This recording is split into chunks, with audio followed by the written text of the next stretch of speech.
Ladies and gentlemen, we are live!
Welcome everyone to the MMA Weekly with Austin Chef Dan, the DX Sports Guide Network. I am Austin, is my co-host Chef Dan. How you doing today, Chef Dan? I'm doing great right now, coming off of a great weekend of some MMA. Looking forward to some more combat sports. I can't wait to get into it. There's a lot that's going to be going down this weekend, so I'm ready to break it all down, man. But what about you, Austin? How you doing? Doing well. Doing well. I'm excited to talk about what happened this past weekend because this past weekend was pretty magical and epic. I don't want to just say epic, but a little bit magical, and I'll explain a little bit more why it was. But yeah, can't wait to break down this past weekend and also talk about this upcoming weekend as well. And thank you guys for listening to us and watching us on YouTube, Rumble, listen to us on Google Podcasts, Apple Podcasts, Spotify, Anchor FM, and Spreaker. We're on those platforms as well. Appreciate love, support. And let's talk about what happened this past weekend at the UFC. For the first time in its history, in 29 years, went to France, Paris, France, for the first time. As I mentioned last week, France was one of the last major European countries to legalize MMA, and UFC finally went to Paris, the City of Lights, for a show. And before I break down what happened, I want to give the crowd of France some love because that crowd was pretty damn good. We talk about the British crowds, how good they are when the UFC goes there, but the French crowds were just as good, in my opinion, as the British crowds. Especially that Zero Gone fight in the main event, they were really into that. And also when the other French fighters fought, even when Benoit Saint Denis fought in the prelims, since he was the first French fighter to fight on the card, they were really active and really engaging the chants during there, so I want to give them some love, the French crowd. Yeah, you're absolutely right. They were highly engaged from beginning to end, and this is one of those places that UFC is going to look forward to coming back to because they have the fighters, they have the enough crowd recognition throughout the roster that some people are they have more than enough athletes to make up a card, and if not, there's some other people in there that they're fans of, and you could just tell that the entire arena, this country's been waiting for MMA to be, for a better lack of word, legalized, and now that it is, they can enjoy the sport. Yeah, so definitely, and they're definitely going to come back to France, especially after what happened in the main event. And the main event was between Zero Gone and Tai Tuivasa in the heavyweight division, as Zero Gone wins via knockout, round 3, 4 minutes, 20 seconds in the third round, and this fight was pretty damn good. I mean, first round, Zero Gone was winning. He was, landing better strikes and getting out Tai Tuivasa's shots. Tai kept pressing forward, but Zero Gone was athleticism. It will avoid most of it in the first round. And now in the second round, he got dropped. And I thought he was out, honestly. For a brief second when he got dropped in the second round, Zero Gone, it looked like he was out. I think he even said he might have been out for a brief second when he got dropped by Tai Tuivasa.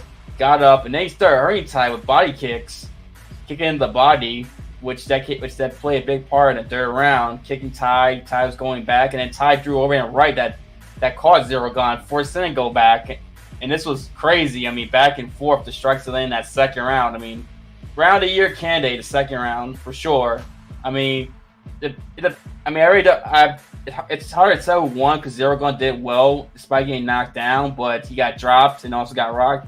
But it doesn't matter because Zero Gone won in the third round with a nice knockout for body shots that kept hurting Tai. You know, sometimes Tai was playing possum, like in the third round where he got hit. I think it was a head kick, and Tai was hurt, but he was like exaggerating it, trying to catch Zero Gone, and he almost caught Zero Gone too. But Zero Gone ducked at the right time, avoiding that overhand right that Tai drew at him. He was playing a little bit possum, and this was a very great fight. Zero Gone showed that you take a big shot, and recover. And Tai Tuivasa showed his toughness because Tai did get beat up in this fight. First round, like I said, shots to the body, a lot in the second, even the first and the third round. And then that finishing combination where Zero just rocked it with like five punches. I mean, right hooks, overhand right that some thought was back of the head, but wasn't. Looked carefully. It was like the ear. It looked like, I thought at first it looked like it when he showed the replay. It was like the ear of the Tai Tuivasa that wasn't back of the head. I know Junior Dos Santos doesn't agree with that. I know he is not a big fan of Zero Gone. And then the finishing shots. I mean, this was a great main event, a great comeback victory for Zero Gone. Great way to end the show for the French crowd. And Tai Tuivasa gained a lot too. Showcased his toughness that despite getting hurt, he kept going forward. He hurt Zero Gone, and he didn't cower away in first sign of adversity. And man, great fight. What are your thoughts of this fight, Chef Dan? It was a good fight. It was a really good fight. I liked the way it was back and forth. I liked what Tai Tuivasa had to show throughout the fight. There's some things that, he definitely needs to work on, but that's just, that's something that he's plainly admitted throughout his run in the UFC so far, is that he's kind of he's a banger, but he's still learning the sport. And you could clearly see that there were moments throughout this fight that he needed some seasoning, and he got the seasoning throughout this fight. He was able to learn some moments and some things that he could take the tape home, and if he could better himself on, he'll be able to, because he really wasn't looking, like he's kind of promoted this throughout the entire fight, was that he really wasn't looking for title shots. He was just looking to enjoy himself. But now that his son has kind of put the title in his mind, that he has a new goal to strive for, and that was that'd be awesome to see a focused Tai Tuivasa, because this is Tai Tuivasa that we've seen so far, just having fun. So if he's focused, we could imagine what he could do. Zero Gone, he showed us stuff that we already knew he could do. He didn't show us anything brand new in this matchup. The clean striking, keeping distance, the kicking, all of that. He showed the footwork, being able to keep a distance between your opponent and getting off what you would like. He's shown the ability to do all that. So it wasn't really anything new that Zero Gone showed to us. It was a great finish. I don't think Tuivasa was playing possum at all with those body kicks. I think Zero Gone really landed a large number of body kicks and body shots to start to damage Tai Tuivasa. It's just that Tai Tuivasa is a tough SOB. He's not going to go down off of 1 to 2 body shots. So you really needed to knock him out. A lot of people were having a lot of consternation about the rabbit punch. It came along with the territory of Tuivasa being finished, but I did watch the replay, and that was a rabbit punch. He struck hand down to the back of Tuivasa's head. And that's something that I think the referees, if they're watching Zero Gone, they have to pay more attention to, because this isn't the first time he's done that.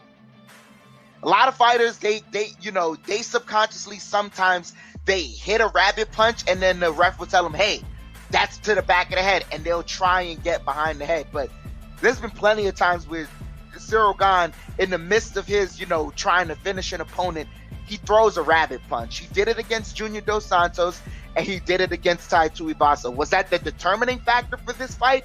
No. But he is prone for throwing rabbit punches. I can't deny that. But all in all, it was a good fight. It wasn't the greatest fight to me, but it was a good fight. What I meant by playing possum with Tai is that Tai got hit with a head kick and round 3, and that's why, not the body shot, the head kick. He was hurt, but he was kind of like drawing, playing up a little more how bad he was hurt to try to draw Cyril Gane in. He almost caught him. That's what I meant. And from what I saw the replay, it looked like he just kind of glanced at the ear part. But if I go back and watch it, maybe it was like a rabbit punch. I know, like you said, you mentioned the Junior Dos Santos fight where there was also controversy of rabbit punch. So maybe that's something the referees in Zero's next fight are going to have to pay more attention to and see. But overall, like I said, it wasn't a rabbit punch that did Tai in. It was the body kicks and then the combinations as well that weren't rabbit punches that knocked out Tai. But good performance for Cyril Gane. He showcased that he could take a punch. He didn't show any new in terms of skill set, but in terms of, that was the question for Zero, is how can he take a punch? Especially a knockout, devastating punch, and he did, and he survived. Because Ngannou really didn't lay any significant strikes on him in their last fight, and it was Zero's last fight. Well, yeah, both of their last fights. It was really, Ngannou won because of grappling, even that, not exactly due to striking.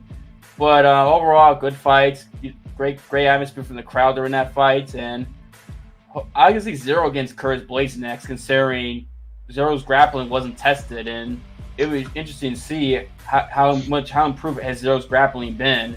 And Curtis Blades is the right opponent for that. Plus, Curtis Blades is also right there in the title contention. This could be a potential title eliminator. To me, that thing makes sense. Zero Gane against Curtis Blades for Zero's next fight. No disagreement here. Yeah, definitely. Hopefully, they make that the next fight for Cyril Gane, maybe in February or sometime. Who knows? But look forward to Cyril Gane's next fight. But I know he wasn't looking to, get that fight. He was calling out John Jones. He wants to strike with Jones, but I think the UFC has bigger plans for John Jones, and it wouldn't be a bad match, him versus Curtis Blades. You're absolutely right about that. Yeah, definitely. And you're right about the UFC plans for John Jones if that fight does happen, if Stipe accepts, or I don't know what the deal is with that fight. Anyway, we'll move on and talk to the co-main event, because the co-main event of this card could have easily been a main event of fight night. Robert Whittaker and Marvin Vettori, top 2 to top 3 middleweights in the middleweight division, and Robert Whittaker won this fight via unanimous decision, 30-27, and 2 judges scorecards, 29-20 on another. Robert Whittaker's just a better fighter. He just was. He was more tactical. He was landing better strikes, especially after the first round. The first round was close. You could argue Marvin Vettori, but rounds 2 and 3, he really just beat up Marvin Vettori. Marvin Vettori's got an iron chin or an iron head, because he took a couple head kicks from Robert Whittaker and some hard shots that would have dropped most middleweights, but Vettori wasn't dropped at all. And it just showcased, his chin, how great it is. I mean, we learned that from the Paulo Costa fight, but this was a reminder if we forgot about that. And Bobby Knuckles, Robert Whittaker, he's still one of the best fighters in the world, not just middleweights, one of the best fighters in all of the world. I mean, he's going to do a pound for pound top 15. I mean, Robert Whittaker probably has to be in that list. And he showcased it here. I mean, he just beat Marvin Vettori badly, to the point where Marvin Vettori had apologized in Italian to his fans, because there was also a decent amount of Italian fans in the crowd, because Italy's right next to France, like borders on the east side of France, and there was a decent Italian population there, support for Vettori and Alessio De Chirio, which Saturday was not a great night for Italian MMA, basically. And the Italian crowd was definitely into this fight. They were singing the national anthem, because I think Marvin Vettori came out to the national anthem of Italy. But Robert Whittaker just put a whooping on him. Just rounds 2 and 3. I mean, Bobby Knuckles is still that dude for the most part in the middleweight division. This potentially could have been the fight of the night for me personally, because of what I saw. Really, it's more so out of Robert Whittaker, but then in the first round with Marvin Vettori, and Vettori kind of made it competitive enough that you're like, all right, is Marvin bringing something new to the plate? What is he going to do to help kind of change things up? But then it's Robert Whittaker kind of solidifying what we already knew. He's one of those pound for pound guys. He's just is like, so far they have him. Wait, let me look this up to make sure. As far as in the pound for pound, wow, I'm surprised he's not there. You should have at least taken Max Holloway's place. Yeah, but I think Whittaker should be at least number 11 in the pound for pound. Yeah, he should be up there. I mean, Robert Whittaker. He lost, but it wasn't like he got dominated by Israel again in his last fights. No, this wasn't that. I'm surprised. I thought over the weekend he got introduced into the pound for pound ranking, but hey, it is what it is. Robert Whittaker, he just consistently elevated the level between round 1, round 2, and then round 3. And by the time it came to round 3, you kind of like, if the finish was there, he was going to go for it. But we all knew what Robert Whittaker was looking to do. And it was just be consistent and continue putting on the beating that you were on Marvin Vettori. Marvin Vettori has a chin on him. He has a chin on him, and he can take some damage. And that's something they consistently highlighted throughout this matchup, because Vettori was getting tagged up, but he still kept into it, still kept making it somewhat competitive enough to where he could have his chance. And he had a moment somewhere in that third round where, you know, you kind of watching it and you felt like maybe it was hopeless for Vettori, but then he kind of bull rushed Whittaker into a grappling exchange along the cage where they were just kind of clinching, and then he was able to throw some offense in and everything. You knew you weren't getting Bobby Knuckles down on the ground. You knew you weren't. But in that moment right there in the third round, it's usually in these 3-round fights where if a fighter is getting outclassed in some way of some sort, usually in the middle of that third round, he finds an answer that he kind of maybe should have done in the second round, and that would have changed the complexion of the fight. But all in all, this was potentially the fight of the night to me, because this had my attention all the way through, and the striking was so clean, really from Robert Whittaker's side, but Vettori has gotten better as a striker. He's consistently getting better and better and better, and I'm seeing the strides he's making. So this was a great performance to me. It was, and it was kind of weird knowing this fight wasn't 5 rounds. Someone that after round 3 it was over. Not that I don't think it would change anything. I think Whittaker still would have cruised to the decision victory, in my opinion, if this was 5 rounds. But that part was kind of odd. I don't know if you felt that after the end of round 3. Like, part was like, man, I'm not used to these guys fighting 3-round fights recently. It wasn't weirded out though, because I like I said last week, I'm starting to enjoy the fact that you have you have certain 5-round fighters going into 3-round fights, because you can see like, all right, and this is the crescendo of the I'm trying to find the right word. This would be the top of the rankings per se. 2 5-round fighters that went into a 3-round fight and gave us a great product. Gaethje and Chandler. Those are the possibilities you can get when you have 2 5-round fighters going into a 3-round fight, because they've gone through the 3-round wars and they've gone through 5-round wars, and they've trained their bodies to go through 5-round wars. So when you put them back into a 3-rounder, it's kind of like their gas tank. I don't know, for me and for them, everyone agrees like their gas tank, you can play around with it a lot more. You can see them do a lot more amazing things within 3 rounds, as opposed to them trying to conserve their energy for 5 rounds. So I was more than okay with it. If Dana White can book more 5-round fighters getting into 3-round fights and it has high stakes, I'm all for that. Yeah, I am too. I was just not used to it. That's why. But either way, it didn't matter. Like I said, I think Whittaker will just beat Vettori up for the next 2 rounds. But either way, it'd be cool to see more 5-round fighters and 3-round fights.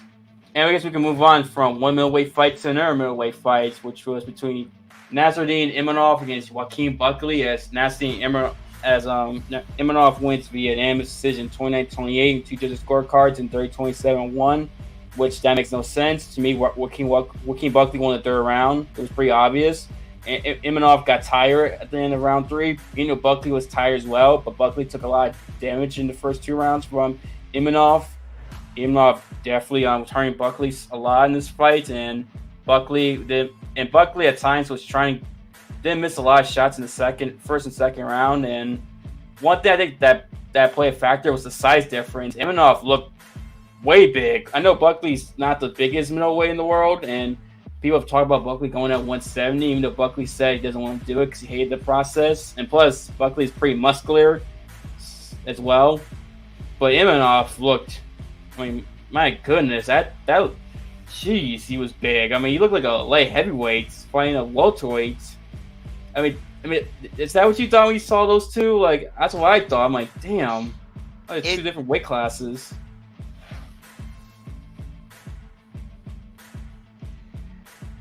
I don't even want to say this. If you ever wanted to look at it like, man, nah. You know what? Him and Pereira are the same. I think those two guys are weight bullies. If you ever wanted to look at a true weight bully, I think you can look at this guy. I don't think he comes in at middleweight. I don't think he comes in at, middleweight weight. I think he cuts enough to get there, but then he's coming in a whole lot heavier. I don't think he should be a middleweight. You sure? I don't know if it's just that, or maybe the Joaquin Buckley and his stature made us believe. Maybe, but then again, this guy, I don't think he's a true middleweight. You know what? I could just say that. I don't think he's a true middleweight. But at the same time, it wasn't like Joaquin Buckley was so outclassed that he didn't have a chance of winning. Like you said, Joaquin Buckley won the third round. And within that third round, he kind of showed what he needed to do. But it was a damned if you do, damned if you don't type of strategy. If he did that earlier in the rounds, then 9 times out of 10, Joaquin Buckley would have been finished later on. But he had to do it later on in the rounds in order to give himself a chance, which was the flurry in to kind of negate the length. It's not really, and to me, it's not really the length that I have an issue with. It's just Nasruddin as a whole. Like, if you see him, he's really, really big, man. And not only that, but his gas tank ain't for the weight class, man. His gas tank isn't for the weight class. Yeah, gas tank, something he's got to work on. But, I'm surprised. I was going to say, shoot. I had a point about Buckley. He fought a good fight. He was very patient. He rushed in when he needed to. He got some good hits on Nasruddin. It's just that the length and the grappling, he couldn't deal with those two. Like, it's one thing if he was just dealing with the grappling alone, and we saw him do great against Albert Duraev. But then against Nasruddin, he's a better grappler than Albert. But then on top of that, it's the length. You have to add in that amount of length plus the better grappling. There was not a lot that Joaquin Buckley could have done. Yeah, that is true. Not only the length of the grappling, as Eminok is from Dagestan originally, but trains in France with Zeragon MMA Factory. So he was representing France in his fights. All the French fighters went undefeated, to note that. But fighters representing France. But yeah, I thought it'd be a lot more grappling in this fight with Eminok. He had success when he did, but I thought his game plan was going to be try to wrestle him and basically try to ground and pound him, go for a submission, kind of like he did against Emin Shabazian and Eminok in his last fights back in November of last year. What he did with Emin Shabazian, how he won in the grappling exchanges. But he didn't do it. He won also some stand-up exchanges, but in the third round, he got tired. Joaquin Buckley started putting on him, but Buckley was tired because Buckley took a lot of damage as well. And if Buckley, and this, like I said, Buckley fought a good fight, just that the size difference play a part, and also the grappling. And I know overall this was a good fight. Like I said, it was entertaining for the most part. And Eminok got a good victory considering he was ranked number 12. So he's probably gonna keep his rankings, and he's probably gonna fight another ranked opponent next, whoever that may be. You're not wrong about that at all. He's definitely gonna fight a ranked opponent next. But this was a good showing from both of these guys. I'm not mad at it overall. Like, what if I was to grade this fight as an overall grade? I'm giving it like a B-. Plenty of action, but not enough to make me rise up out of my seat. Yeah, that's true.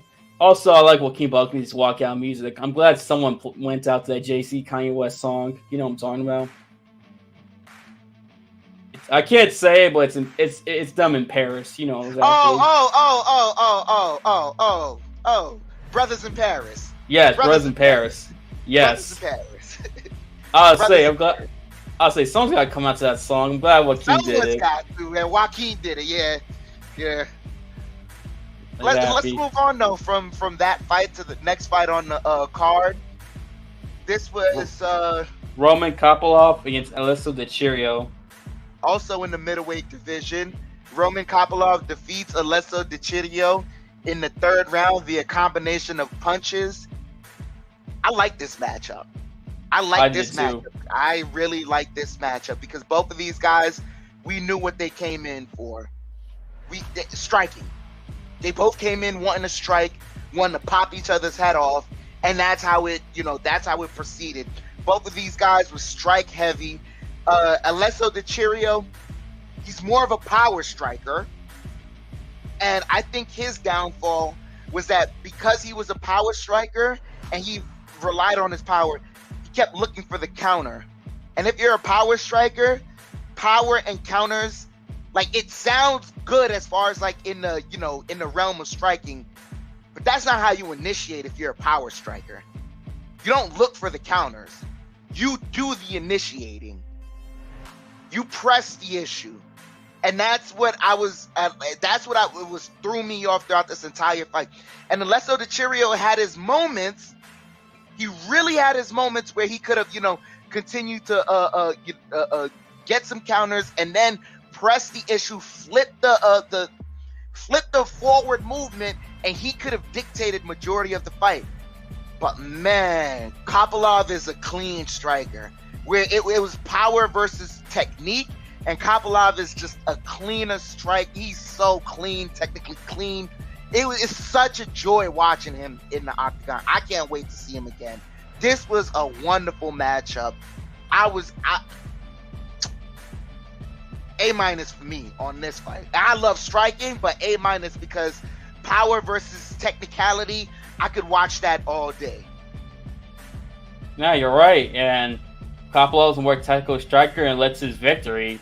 Di Chirico won the second round because Kopylov it seemed like he kind of got tired in the second round. Like, at first, it looked like Di Chirico was deflated in the end of the first round, and then the second round, Kopylov looked like he was slowing down. Then in that third round, Kopylov had that nice combination to the point where the way Di Chirico fell, like my brother said, he felt like he was going on a slip and slide, basically.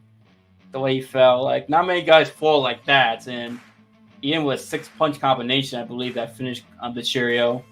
So you gotta give Kopylov credit for surviving that second round and be able to finish him, considering he looked like he was slowing down, and Chirico as well for starting that first round. And yeah, like he was trying to counter Kopylov a lot, but like I said, he wasn't like setting it up to where he can actually do it, and that's one of the things that led his downfall. And also, Kopylov's just a more technical striker. He looked like he looks like the better younger. I know he's younger. He looks like he was the better fighter too, and he definitely has the higher ceiling compared to Di Chirico.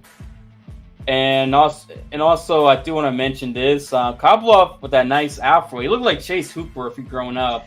I'm not even gonna lie. Van Askren. If you saw on Twitter, it was Hooper and someone else, because they have the Van Askren.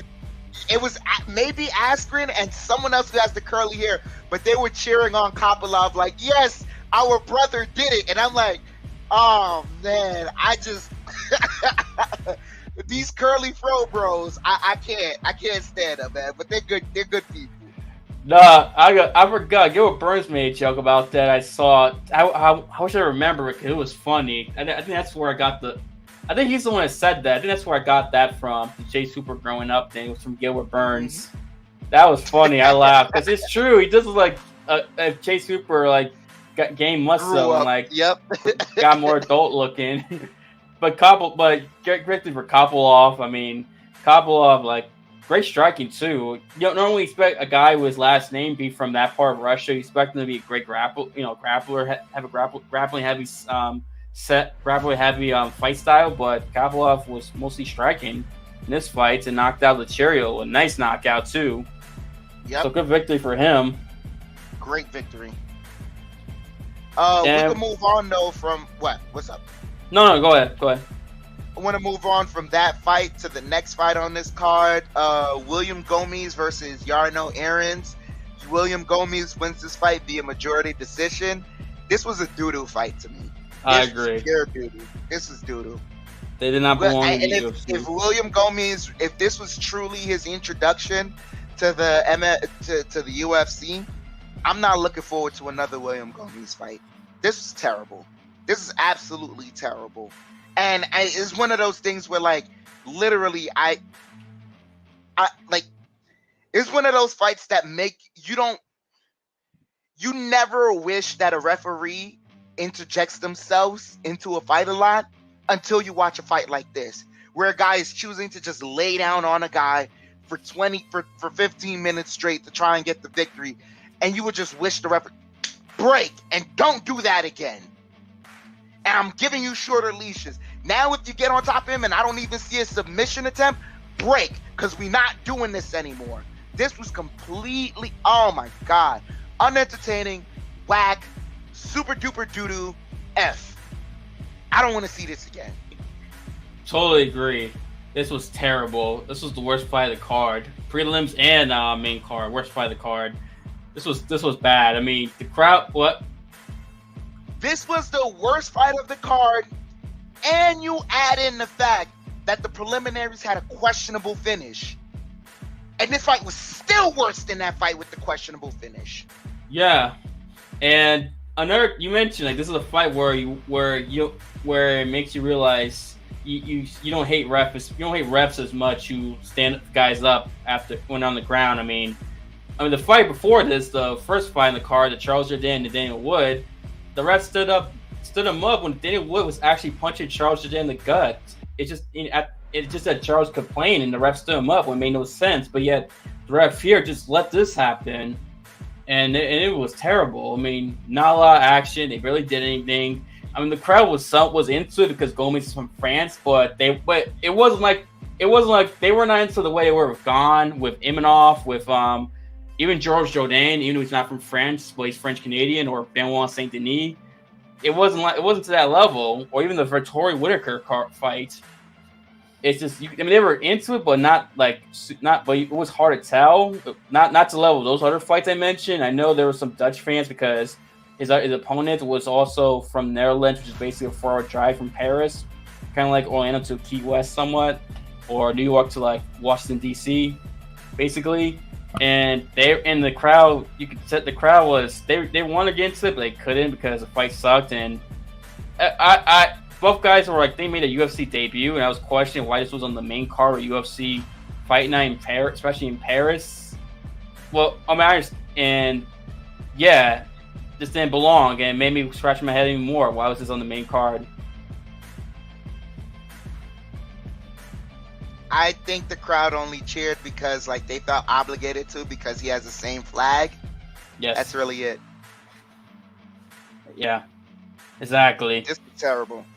Not a good fight. I don't even Let's go on to the I believe this was the first fight in the card. Charles Jourdain versus Daniel Wood. Daniel Wood wins this fight via unanimous decision. And great performance from Daniel Wood. I thought Charles Jourdain was going to beat him, but he proved me wrong. Charles Jourdain had a hard time with the takedown defense because Nathaniel Wood got takedowns. Not only that, he got easy takedowns that look effortless. Like you talked about, it was like, you know, some guys when they take their opponents down, they use like strength for a lot of power or double leg to try to take someone down. Nathaniel Wood, when he took down Jourdain, it was effortless. It was just so easy. It was like that. Like not that Charles. It was surprising how easy it was. It wasn't that it was effortless. I think he just made it look effortless. How skilled he was, because there was a lot of inside outside trips that he was doing. That just like you could tell that between the Shane Burgos fight and this fight, Charles Jourdain was working on takedowns, but he wasn't working on getting tripped a lot. He wasn't working on getting hip tossed. He wasn't working on that. He was working on how to stop a single and a double leg shot where someone is driving you to the cage and to the mat. But Nathaniel Wood was doing things where like he lift him up a little, disturb his balance, and then flip him the other way. And this is some like, I don't know how else to say it. It's some Dagestani level wrestling type stuff where you're just playing around with the opponent's weight. And that's something I had to, just liken it to that. So the fans can understand as to what we're talking about. But that's what it was. It was a lot of clean trips. It was a lot of making Charles Jourdain think we're going one way. So now I'm going to take him another way. And then the moments where he thinks we're going one way and I'm taking him another way, guess what? We're going one way and I'm going to drive you down this same way. It was a lot of that. And then after that, he just controlled him and kept striking him. And I prefer this grappling as opposed to what William Gomi was doing, because Gomi provided no offense in his grappling. Versus Nathaniel Wood, he was providing a lot of offense, throwing up some submission attempts, and it was to a point where it was just, as much as of a fan that I am of Charles Jourdain, I just had to admit it, man. Nathaniel Wood was a better fighter that day. Better, he had a better game plan. And this is the reason, like this right here is the reason why Charles Jourdain can't get into the rankings. Exactly. But if he, and this is the crazy part, if he just fixes this, when he enters the rankings, he'll be a monster amongst men.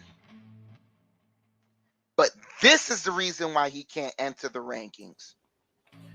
Yeah, this is probably the biggest reason. I know at times when he was standing up, he was kind of like wild with shots, like some of Jourdain was, and if he just fixed that as well, it's more particularly the grappling aspect, he'll definitely get to the rankings and be a force in the rankings. Charles Jourdain, because I think Charles Jourdain's 28, like he's not even 30 yet, I believe. I think he's a younger guy. Yeah. I know he's not 30, but Jourdain has time to improve and really get in the rankings. I guess. Great point there. If he just fixes his grappling, especially dealing with trips and takedown defense and getting up, he could definitely. 26. Oh, he's 26. Oh, wow, he got time. If he works on that, he'd definitely be a force in the featherweight division. And also, Daniel Wood, give him some credit because this is a guy who hadn't fought in a while, and he was on the last London card back in late July. Won his fight, had the only good, impressive performance in the prelims of that card. And then came back like 6 weeks later and beat Charles Jourdain. And now Nathaniel Wood moving up weight classes, showcasing his skill and technique. I mean, that's the one thing his last two fights he showcased. He showcased his skill. He's one using his skills and techniques, and he's definitely someone who I think could probably get in the rankings himself potentially. Nathaniel Wood. I mean, he's very, very talented, and he showcased his last two fights. And if the UFC is going to, the rumor is February they may try to go to London, or England. That's the rumor. If that's the case, you gotta have Daniel Wood, especially if he's in London, considering he's the only fighter from London in the UFC, which is crazy to think about, considering London's the most populated city in England. Hey, he has a chance to really make a name for himself, but this was a great fight. This was a great fight to start the main card overall. I enjoyed it between these two. Charles Jourdain, like you said, he was wild with a lot of his strikes, but that was because that's another thing too, man. He's also got to clean up when you feel you're losing in the grappling department and that they've got control of you. You kept trying to gamble it all on one shot. Sometimes you don't need to do that. Clean technique will get you far. Look at what happened with Leon Edwards. I thought he maybe needed to gamble on his technique against Kamaru Usman, but he just needed more clean technique. That's what he needed. Go with what got you to the dance, man. Yeah. Right, and good main card. Besides the Gomez fight, everything else was good. Everything else. Yeah. Loved the main event. Loved it. I loved the, I liked the Whittaker performance. Bobby Knuckles doing his thing.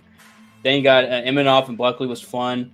And then you have DeChario and Kopylov. And, oh, yeah, I remember the joke Gilbert Burns said about Kopylov. I just want to tell briefly. He said he already knew Chase Hooper moved to Russia and ate real food. He'll do great. Yeah. That was a good one. Yeah. Gilbert Burns is hilarious, man. I love him. That was a good one. I got shout out to Gilbert for that, and shout out to Kopylov for the victory as well, and then of course Nathaniel Wood. The prelims were pretty good. I watched most of the prelims. They were good performances. I mean, anything you want to mention the prelims? I got to watch some of them, but I had to fall asleep and wait for the main event because I had to go out partying with the missus. You know how that goes. Yes. But I did see I did see Stephanie Egger versus Aline Perez, the rear naked choke, and I saw Christian Quinones versus Khalid Taha. That one, I believe that's the questionable victory, right? I think so. I think it's the Christian Quinones, yeah.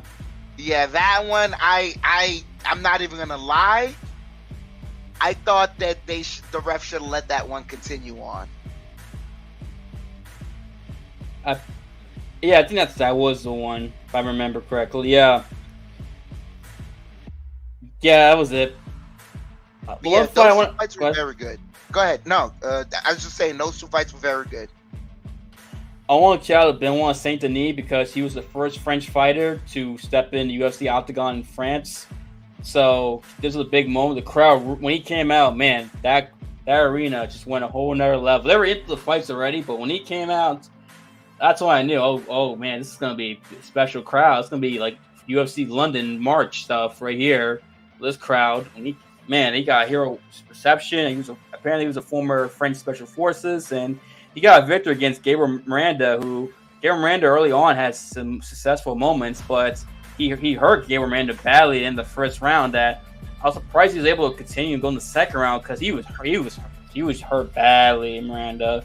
And then, but 16 seconds in, he just finishes with TKO, drops Miranda, lands some ground and pound, and Jason Herzog stops the fight. And this was a great stoppage by Herzog, one of my opinion, the best ref in MMA, and a great victory for Benoit. And it was a pretty cool sight. It's definitely something that's going to be talked about in France for a long time, the MMA community, Benoit Saint Denis, and the UFC as well. He's always been a prospect that, they've rated highly on. And if he just gets a bit more active, if they can find him opponents to close out the year strong, all right, that's a guy that's ranked soon. Also, I do want to mention this fight, the main event, the prelims, because he was debut for Abu Magomov, and he all he needed was 19 seconds to finish Dustin Stolfus. 19 seconds. You want to talk about impressing your debut? Yes, with the front kick that went right into Dustin Stolfus' mouth. Yo, there were MMA fighters on Twitter talking about, I need a rematch if that happens to me, because there's no way you can put your toes in my mouth and then knock me out. I can't have that. And yo, it was just a clean technique that just, damn. Yeah, I mean, was he bleeding, Dustin? I think he was bleeding from the mouth. I could be wrong. I think the toes in his mouth causes the bleed from inside his mouth, I think. Anybody know, if I'm wrong, let me know in the comments, because I don't know. I think that's what I heard. I could be wrong about that. But then, foot in the mouth. Oh, that's just, what a terrible way to. And then he just gets into the cage, just hits him with some hooks, and just drops him. I mean, Dustin Stolfus had a terrible night in the octagon and at the workplace. But great victory, great debut for Abu I can't say his first name. It's hard for me. Abusabyan, I think. It's Abus Magomedov. Just say Abus. Abus Magomedov. I mean, great victory for him, making his debut in the UFC. I mean, definitely, what a very big impact for the middleweight division. It might be his uppercuts, not hooks. Uppercuts that finished him when they're at the K Octagon. But man, great victory for Abus and Benoit Saint Denis and everyone else, even the Stephanie Edgar and Eileen Perez. I mean, great victory, submission victory. Even though I think Eileen should have kept it standing, I don't know why she kept trying to initiate the grappling against a judoka, a high-low judoka too. Especially since in the striking department she was doing well. But that's something she needs to, hopefully she can learn from. Mm-hmm. Something she can learn from. But other than that, I just want to say overall, how would you grade the event overall?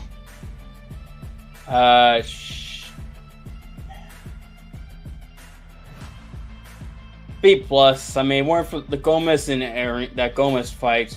I want to get A- for that fight. I can't with that fight. I can't.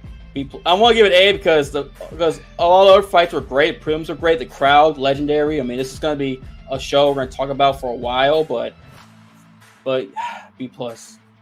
Go ahead. Oh, for me, I gave it a C+ to a B-. I think overall the crowd was into it. The card was really good. There was a exception of a few duds here and there. That doesn't, that goes without saying. But overall, it was a solid card for me. It wasn't nothing too special. It wasn't anything where I came out of there saying this guy is next up or we learned something new from this card. I don't think we learned anything new from this card. We knew who Sirigan was as a striker. We knew what Robert Whittaker could do. We a lot of these guys that showed up and showcased certain things, we knew what they could do. So we didn't learn anything new, and it's just a great performance by everyone that was on the card. Oh yeah, and I guess we can move on from there to previewing this Saturday's card. The UFC is back on pay-per-view. UFC 279, Nate Diaz versus Khamzat Chimaev from the welterweight division, and what an odd main event for a pay-per-view. It's a strange one. I mean, I get Khamzat as the rising star. The UFC is definitely behind. Nate Diaz is an established guy. Nate Diaz is his final fight of his contract as well. And also, Khamzat Chimaev Monday almost got in a brawl with Paulo Costa. Now, I bring that up because Paulo Costa is trained with Jake Shields, who, if you know anything about Nate Diaz, the Diaz brothers and Jake Shields, they're very tight. They're part of the Scrap Pack, and I know. Jake Shields was just happened to be there, but Jake Shields was backing Paulo Costa because he was trained with Paulo. So I always wonder how that's going to factor in the press conference, knowing that Tom Zennis guys almost could jump Jake Shields. But that being said, it's a weird main event to say the least for a pay-per-view. I mean, do you agree with me? The weirdness of the main event, or? No, that's not it. It's not that it's weird or anything. It's kind of a question of when you get these two together, you have to ask the question, what are we doing here? What are we doing here? If Nate wins, what happens next for Nate? But if Khamzat wins, it's something that we feel it should already be there. I don't know, man. It's weird, like you said, in the sense of there's not a lot on the line. It feels like it's two guys coming in there to scrap. But then again, do we ever really need a reason for two guys to get into the octagon? No, I mean, if they're both, high-level fighters, not really. Yeah, both of these guys are high-level fighters. They're top-ranked fighters in their own division. They're top-ranked fighters as far as pound for pound. So there's nothing wrong with seeing two guys that are really good fighters go at it. Not only that, but Khamzat Chimaev, man, as much as people say, man, he's just going to take him down, choke him out the set, whatever. Khamzat's a guy who we clearly saw it from his fight with Gilbert Burns. His coaches may think of the fight going one way, but Khamzat, if he has it in his mind that the fight should go another way, he's going to take the fight another way, regardless of what his coaches think. So I'm interested to see how this fight is going to go down. If I have a winner in mind, I have to say Khamzat Chimaev. He's just been so dominant. He's been proving a lot of guys, right and wrong as far as where your opinions lie on him. And I see it, man. He's the next up. I think Hamza's gonna win. He's a favorite. I know he's a big favorite, rightfully so, because Hamza is on the rise. Nate Diaz is on the decline. Let's just be honest. This isn't the same Nate Diaz from several years ago. His last fight in the 5th round, he almost finished Leon Edwards, which especially seeing what Leon just did a couple weeks ago, is definitely something you can hold your hat on, basically. But Hamza's a different animal. Hamza, we know he can strike and he can grapple. This guy's won knocking dudes out, submitting guys. look what he did to the leech. He picked up the leash and walked him across the octagon, took him down, finished him. And it's, especially considering the leech is done, it's definitely impressive. It was impressive anyway, but it's definitely more impressive considering who he did it against. But I think there's a lot of ways for Hamza to win versus Nate Diaz. I know Nate Diaz got the cardio, he's a black belt and jiu-jitsu, and also he's got good boxing, but I don't think this is the Nate. But at the same time, I don't think it's enough to really put Hamza in real danger. Now, it's MMA, anything can happen. Nate is responsible for one of the bigger upsets in MMA history. First Conor victory, considering he took that in 2 weeks' notice when no one thought he was going to beat Conor McGregor. I didn't think so. I thought he gave him a tough fight, but still. I think Hamza. I wouldn't be surprised if Hamza somehow finish him late rounds. Finishes Nate Diaz potentially, but Nate Diaz could pull the mere upsets. It's Nate Diaz. Wouldn't be surprised. But then that'll screw up the UFC because Nate's a free agent. Does he want to stay there? Does he want to, box, or who knows? There's a lot on the line for the UFC, weirdly, in this fight, especially in Hamza too, especially if he loses to Nate Diaz. Now, if Hamza wins, he's basically going to fight the winner of Leon Usman, basically. He's next in line. Yeah, absolutely right. But I'm ready for this fight to get started, man. It's that, like you said, I can't speculate too much on what happens next for either of these guys. We know that there's a history of guys who beat Nate Diaz, they end up fighting for the title next.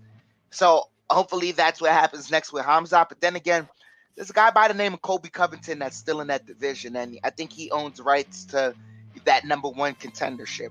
Even though he just lost to Kamaru, Kamaru was the champ at the time. So there's a lot of interesting things that needs to play itself out. And I think after this fight, we'll get some clarity. But right now, before the fight, there's too much mud in the water to get a clear picture. Yeah, a lot of mud, definitely. A lot of mud, great point. And I guess we could trace this is the co-main event, which is in the welterweight division between Li Jingliang, the Leech, against Tony Ferguson. Now, Tony's moving up to welterweight. First time in a long time. I know he fought welterweight before. The Ultimate Fighter, he was a welterweight, and then he had one fight in the UFC post Ultimate Fighter where he was a welterweight. Then he's been lightweight ever since. That's where he became a legend with his winning streak and etc. And I'm gonna say, I said this a couple weeks ago. I'm gonna say it now. I don't like this matchup. I don't know why Tony took this matchup. This is a terrible decision.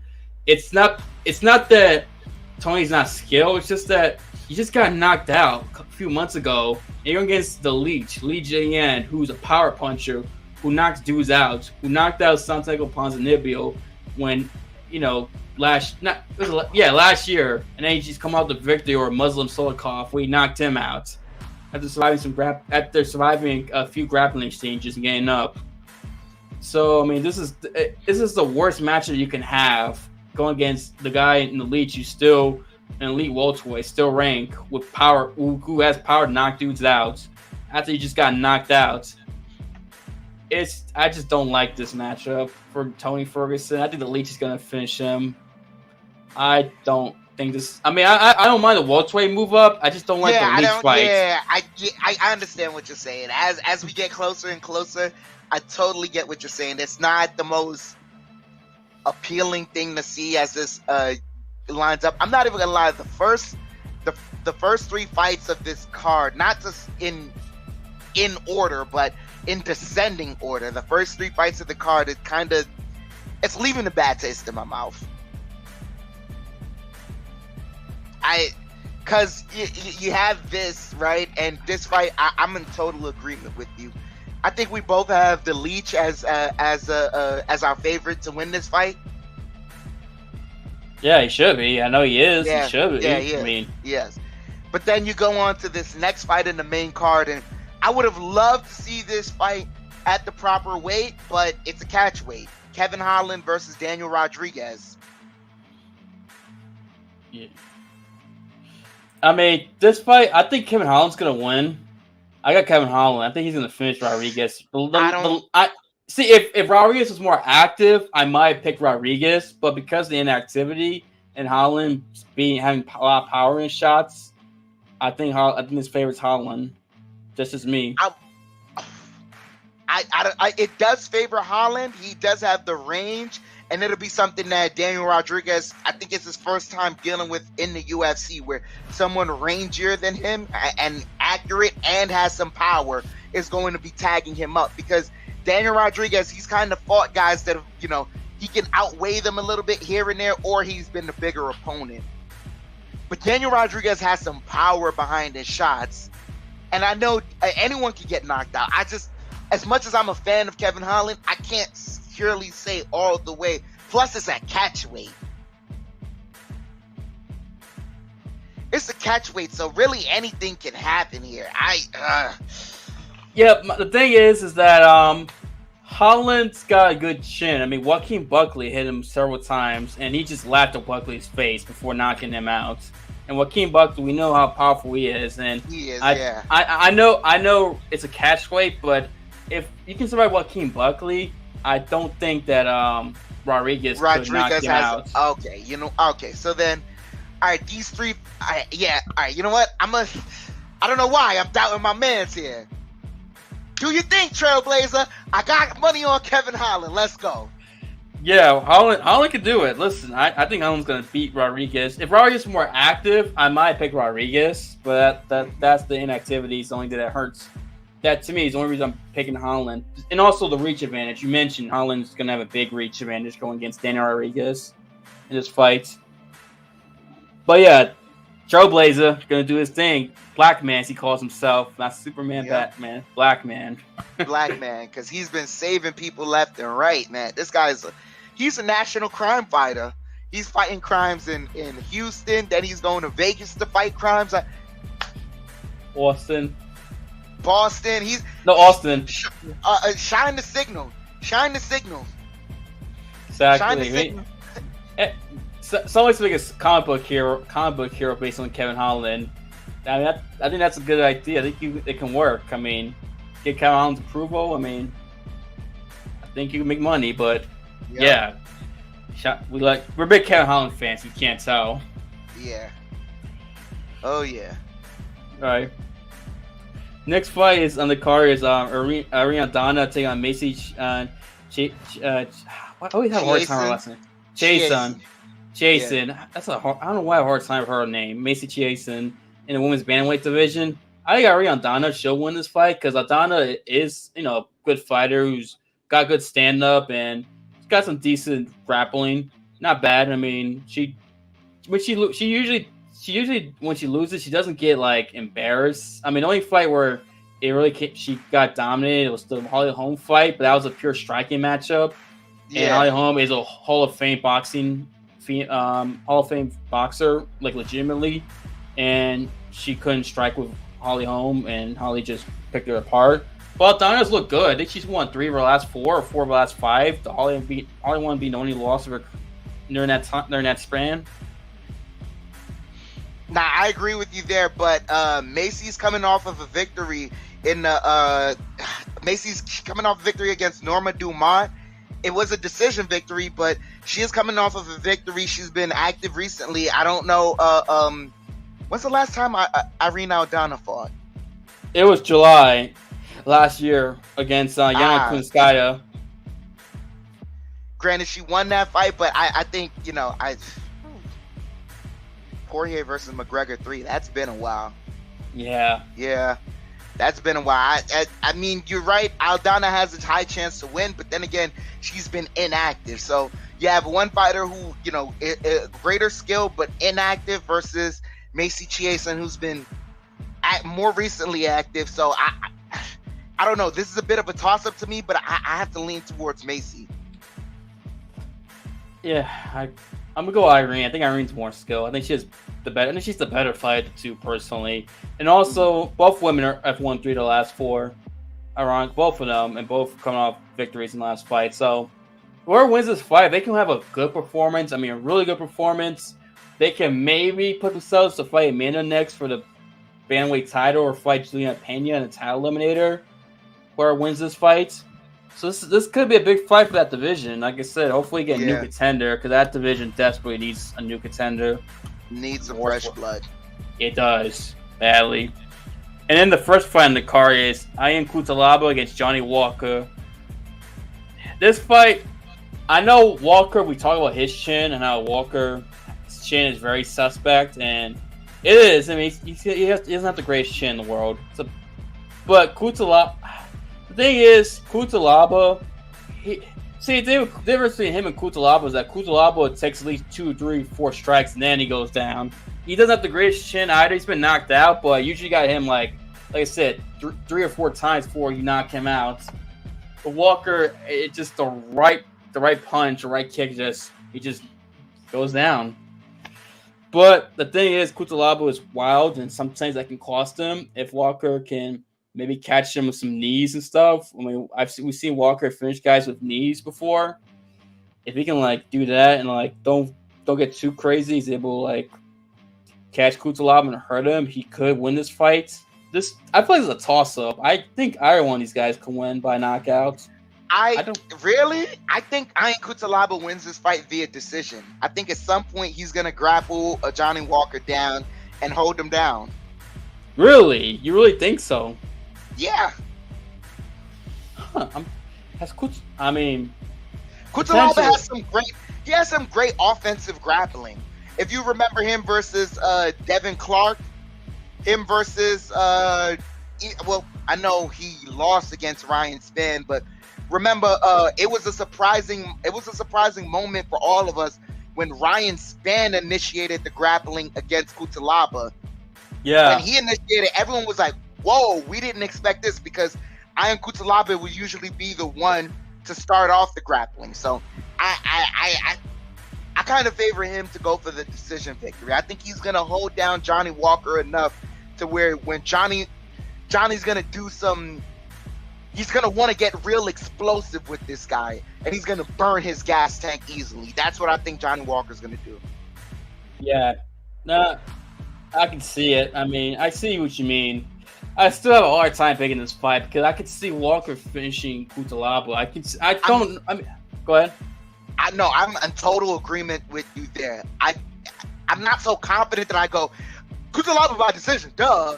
But the one that I would most likely pick would be Cutelaba by decision, because I know his grappling would be strong enough to hold down Johnny Walker, and I just know Johnny Walker would just, if you held him down for a round and a half, he'd come out the next round trying to really kick your head off and blow his gas tank. That's who Johnny Walker is. He hasn't shown me that he's any different than that. I mean, yeah, you got a good point. I mean, we'll see Saturday. We're gonna But once again, Walker can catch him with the right stuff to knock him out. Yeah, he can. Yeah. I mean, it makes it for exciting fights this Saturday. It does, know that element, but we'll find out Saturday. This is the opener of the pay-per-view card. Pay-per-view starts at 10 p.m. Eastern, 7 p.m. Pacific, and the prelims start 8 p.m. Eastern, 5 p.m. Pacific, and early prelims 6:30 Eastern, 3:30 p.m. Pacific. And yeah, anything you want in the prelims? Any fights you want to talk about? In the bantamweight division, Alatong Haley versus Chad Anheliger. Chad Anheliger. You know what? I'm gonna say it like that. Chad Anheliger. All right. Alatong Haley is a very impressive prospect. I'm watching out for his next fight. Who did he fight against last? Yeah, Kevin Kroon, and he won in the first round. But Alatong Haley is a very impressive prospect, and I'm watching out for his fights. He's a strong striker. Okay, and I'm trying to think. Is there any fights in the prelims that really got my attention? There should be. I mean, there's one. Oh, there's one. Chris Barnett. How about Chris against Jake Collier? I mean, okay, Collier, who I think we both agreed we thought got screwed by the judges against Orlovsky, right? I think it was Collier. Yes. Yeah, he's fighting. I mean, he should come out with victory. I know Chris Barnett lost his last fight, somewhat controversially, but I think it was the right call. But it was controversial. His last fight. It was a bit controversial, but at the end of the day, Chris Barnett wasn't doing enough to where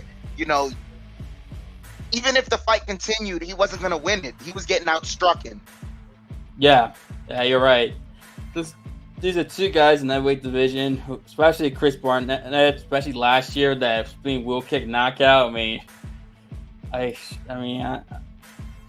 just this could be a barn burner potentially, but that's someone to watch out for.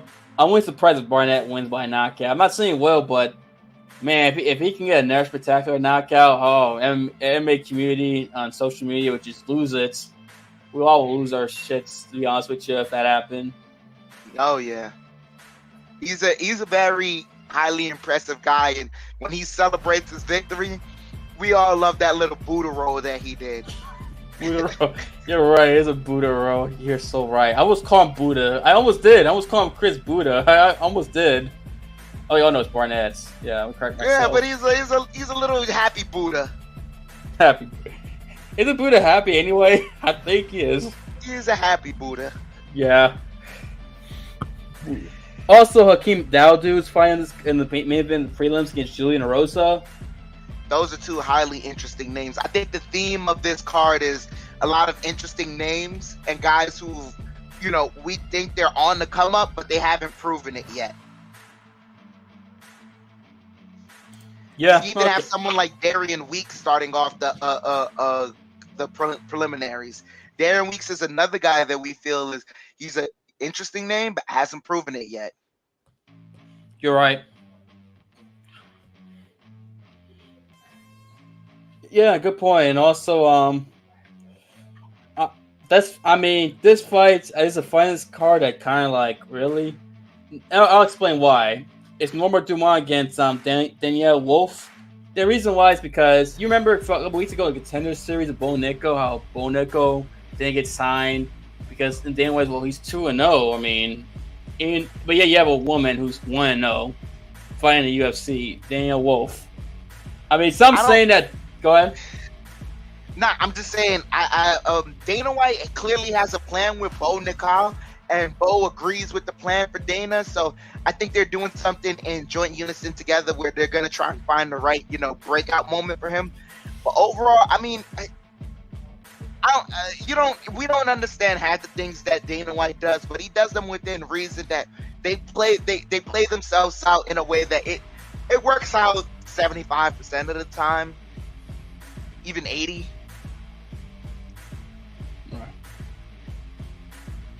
Yeah, I mean, hopefully it's the case because it's like Bo Nickal, a highly decorated wrestler who's in MMA, who have a chance to sign, doesn't get signed, but yeah, you have a woman who's 1-0 on the UFC prelim. It's like on the pay-per-view, it's like, come on now. But hopefully it is a plan and he does get signed after kind of he's supposed to fight like end of September in the Contender Series, like the last episode of this season, Bo Nickal. So who knows? Maybe he'll get signed. But that's the reason why it kind of bothered me seeing that. Not against Dan Wolf, not against her personally. I mean, she might turn out to be a great fighter for all I know. But just the whole Bo Nickal thing, it's like, huh? Nah, you're absolutely right. That's our coverage, our preview for UFC 279. One thing I really want to mention is a fight just got made for December, the UFC 282 pay-per-view. Darren Till is going to be taking on Dricus du Plessis in the middleweight division. a good matchup. I mean, it's a good matchup between two guys. They're kind of like in similar rankings, similar spot. Now Plessis has been rising up. Till, unfortunately, Till's been disappointing, man. Come on, Till, I'm a fan.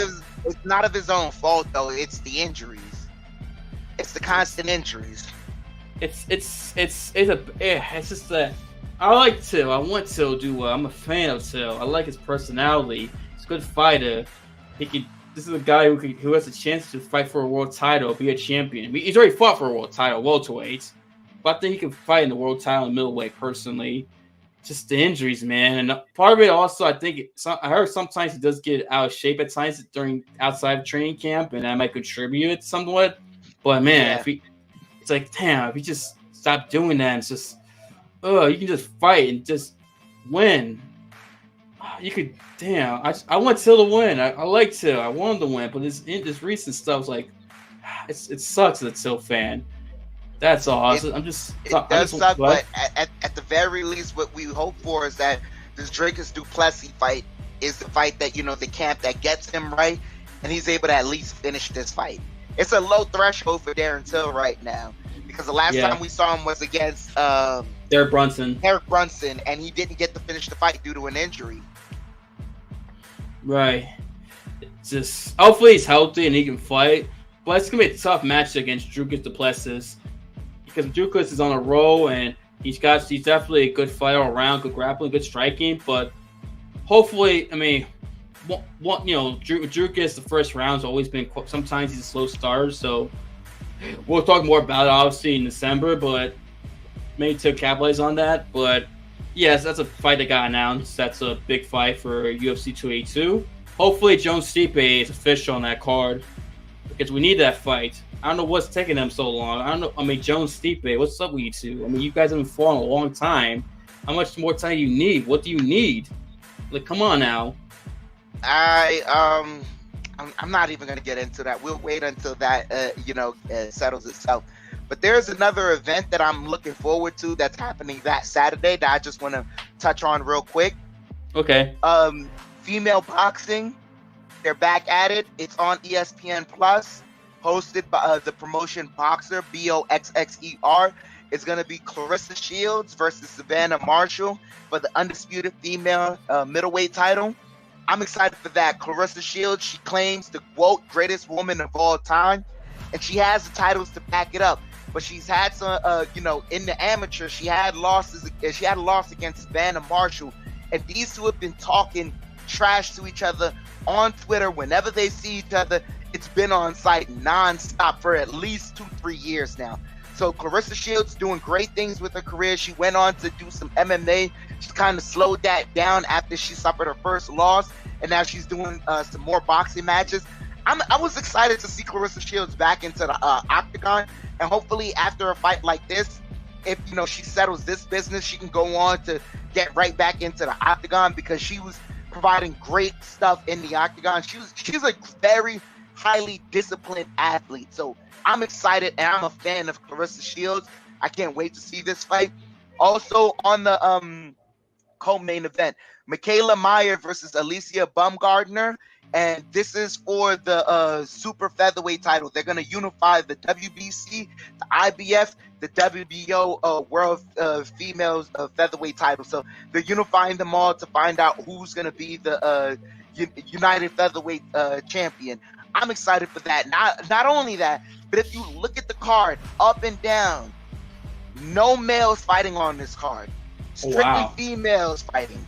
I'm excited for this because that's big, and that's something only like a few select promotions would have the balls to pull off. Is that an all-female fight card? I'm excited for this. I can't wait for this. It starts off Saturday, 4 p.m. on ESPN Plus. I'm tuned in for it. I can't wait for this promotion. Wow, that's pretty unique, especially with boxing. Damn. Oh wow. Oh well. Good for them. And Saturday, if you want to check out an all-female card, especially considering it's so historic. I don't think it's ever been done in boxing, especially on a big platform like this. We got like Clarissa Shields defending her belt, so big deal for them. And yeah, that was definitely not only that, but if if you were a UFC fan and you were gonna wait for the UFC anyways, and you wanted some combat sports to take just distract you a little, maybe college football isn't your thing. College football just started. Football season is upon us, ladies and gentlemen. We ain't gotta worry about Saturday night football because it's Sunday night. So maybe you don't need to fill a football on Saturday. You need it on Sunday. I know I will. So Saturday night fights, Sunday night football for me. That's how I'm doing it. So I'm watching this promotion all the way up until the UFC starts off. I can't wait. Let's go. Whoa. I can't wait for this one. But yeah, that's really it for me. I'm excited for this. Austin, is there anything else you want to shout out? Yeah, sorry about that. I had to take my dog. What I was gonna do? I was gonna say, there's something else I wanted to say. It was MMA related. Shoot. Yes, there is. One more piece of news. Jack Shore versus Kyler Phillips will not be going down because Jack Shore, he had to pull himself out due to a leg injury. We're just wishing for the best for Jack Shore, hoping that everything's all right. I had to make sure if it's either a leg or a hand injury, but I know it's an injury and he couldn't continue training, so we had to pull out of that fight. We're wishing the best for Jack Shore. Yeah, he's an exciting prospect. Wishing all the best to Jack Shore. Jack Shore is a exciting prospect and a guy who definitely is climbing up the rankings. I know he suffered his first loss to Ricky Simone, but Ricky Simone, like I said, is one of our underrated fighters in all the UFC and probably MMA in general. And yeah, Jack Shore, I think a guy who definitely a big prospect who could be another UK guy. Not really great prospect from the UK, but an actual guy who could compete in the rankings from the UK. I think he definitely was going to be that guy. Hopefully he recovers and he can continue on his track for his career. But yeah, best wishes to him. And yeah, well, damn, what was I want to bring up? There was something else. No, it wasn't. No, that's boxing related. It's whatever. No, what the heck? No, that's it. That's all for me. I'm sorry. I have no idea. It sucks now. I'm probably gonna remember it when the stream's over, and I'm kicking myself. It's all right, but I mean, other than that, we here, ladies and gentlemen. We are here. We're getting excited. It's a weird little pay-per-view that we have to look forward to this weekend, but other than it just being weird, I think it's a lot of interesting names.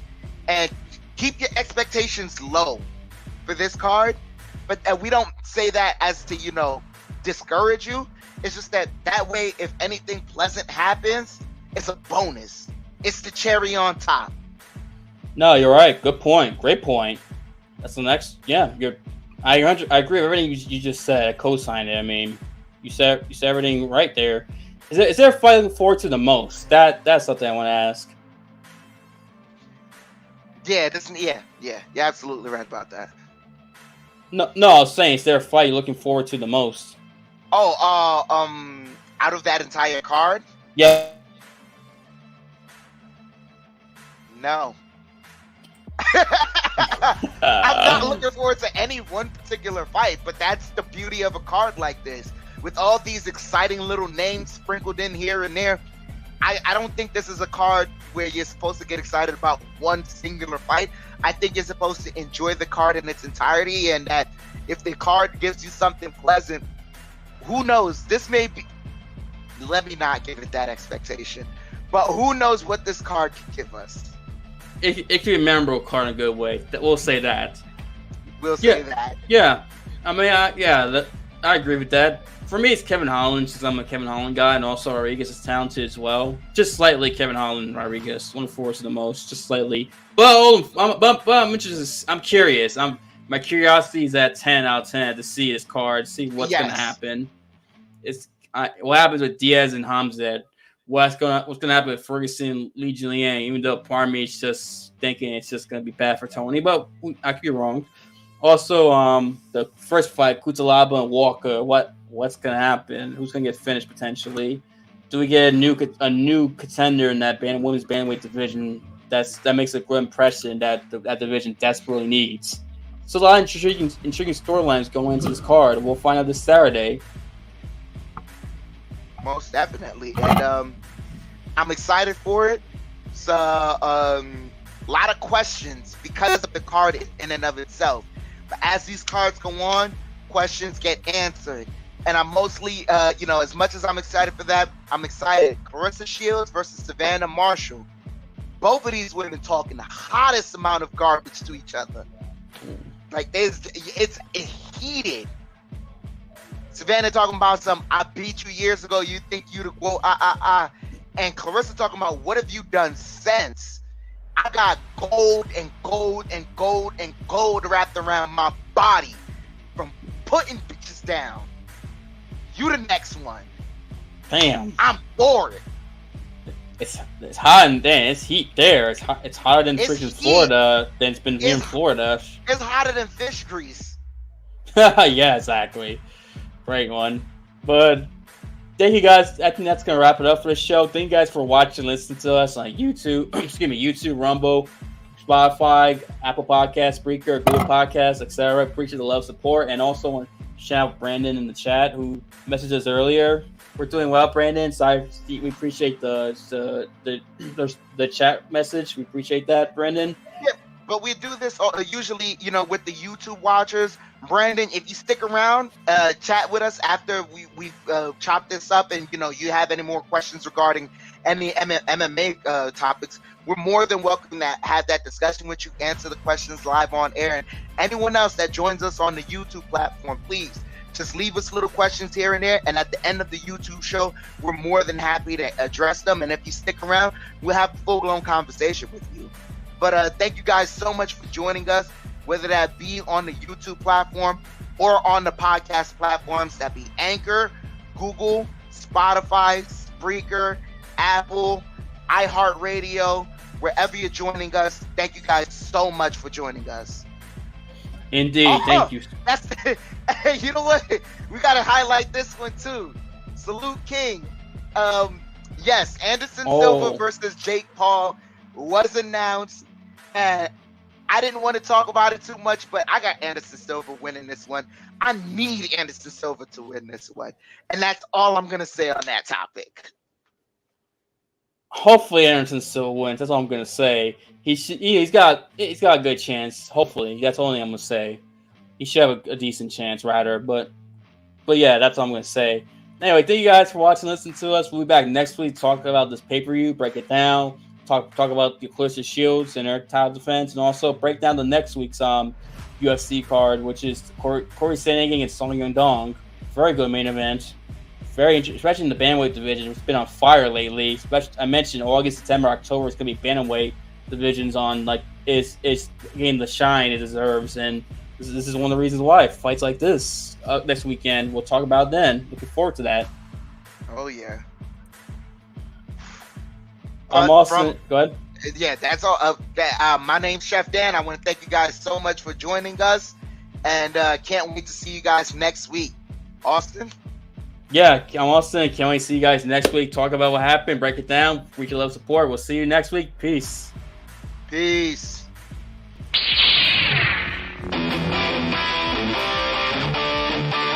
Ladies and gentlemen, we are